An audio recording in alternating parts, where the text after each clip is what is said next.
is Trahan, and I have chronic granulomatous disease, P47. I got diagnosed at the age of 9. I actually had Chromobacterium violaceum, and I was put in the hospital for about a month and a half. The bacterial infection settled in my left ankle and ate away part of my bone. It took them a while to figure that part out.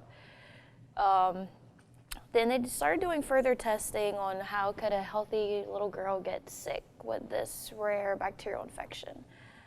And then they did the NBT test and found out that I had chronic granulomatous disease. A little scary, I was only 9, didn't know really what to expect. I had always done everything a normal child would do. My parents never treated me differently. I have 2 brothers who were perfectly healthy because CGD is normally found in boys and not females. So I was just that lucky one that got it instead of them.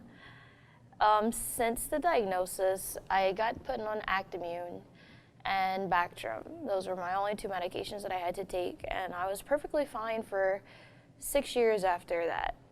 My doctor had moved away due to Hurricane Katrina, and started seeing a new doctor, and he was like, oh, Actimune doesn't work at all. So he took me off of it.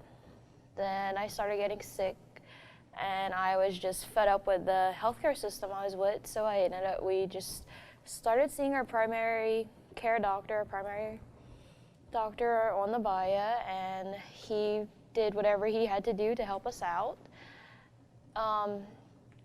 Then we came to our first conference, and that was in New Orleans, and actually learned so much that we didn't even know, antifungals that I needed to be on, all these other types of medications, all these treatments. We learned about NIH, and it's just really remarkable, just me and my mom actually learning. And so from then on out, we're on the hunt for a new doctor. Going from a pediatric doctor to a young adult doctor it's tiring, and it's so hard to try to figure all that out because the transition is just awful. It's truly awful. And I got diagnosed with lupus, and they kept saying it was a staph infection. And we went all over. My boyfriend called doctor's offices everywhere, trying to figure out what was wrong. We went to the hospital. They said it's just staph.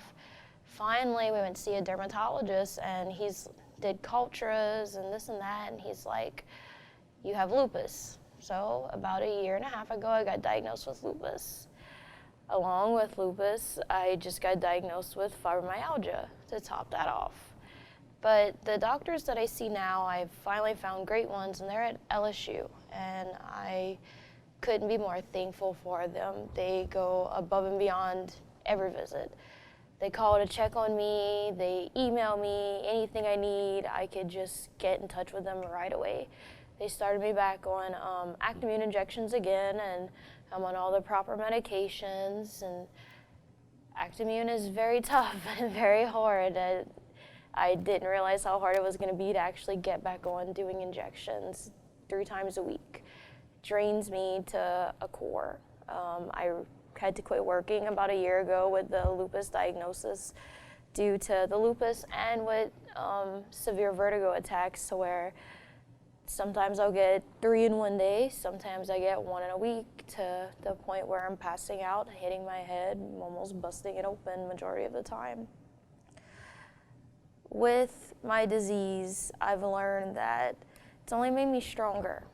It's made me a better person, and wanting to learn and educate people more about it, because it is so rare, and I really look at it as a blessing and not a bad thing. I'm not upset about it. I was before, but the older I get, the more I understand, and the more I know that with everything that's coming out, that I'm gonna be okay, and I will make it through good times and bad. My motto is the disease does not define me, I define the disease. And I will always stick to that, because looking at me, I look perfectly healthy, but on the inside, it's a big old mess. It's a lot to adjust to. I never thought that I'd meet somebody who would be willing to want to take in a sick person, like want to be with a sick person. And it's hard. And I found my boyfriend, and we've been together 8 years, and he has just been the biggest blessing because he doesn't care. Like, he doesn't look at me as a sick person. He looks at me as Megan, and that's just remarkable. He takes me to doctor's appointments. He took off work just to come to this conference. He wants to be involved, and he wants to help, and he wants to learn, and that's probably the scariest thing I thought it was. Like, being sick didn't scare me. Being sick did not scare me at all. It was to find somebody who was gonna be there and care about me and want to help me out and want to learn more and want to actually love me for me and not see me as a sick person. Because looking at me, I'm not sick, but once you get to know me, I miss out on a lot. I miss a good bit of family events, a good bit of friends' functions, and he understands if I'm having a bad day, I'm staying home with the dogs. That's just what we do. We stay home and cuddle. He doesn't force me to do anything. He's so supportive and so worrisome at times, but I don't think I could do it without him. And of course not without my mom. She's my main support system because it's been me and her against the world. It's always been that, and now it's the three of us because we all are in team, we're all in network, and we know, if I'm sick, this is what we're gonna do. There's certain things that we have to do now. Having a rare disease does not stop me from being me. It won't stop me from being a normal 24-year-old. I will never be normal, and I'm okay with that. I'm perfectly fine with that. But there are things that I have to sit back and watch my friends do. We live in southern Louisiana. I can't go in the Gulf of Mexico. I can't go to the beach. It's awful. I probably shouldn't be hunting and fishing, but I love to hunt and I love to fish. It's a passion. I just know that there's a reason for everything, and I have this because of that reason, and I'm thankful and grateful that it's me, and there's nobody else in my family with it, and that makes me so happy because I don't think I can handle watching anybody in my family suffer the way I suffer, or watch them go through the things that I have to do, surgery after surgery. When we get back, I need to go and plan another surgery I have hydrotonitis, and it's underneath my arms, and I've had 4 already, so I'm about to have a 5th surgery.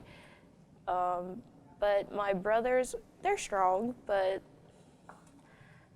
they're not warriors. And I look at myself as a warrior because I get up every day and I do what I have to do to survive.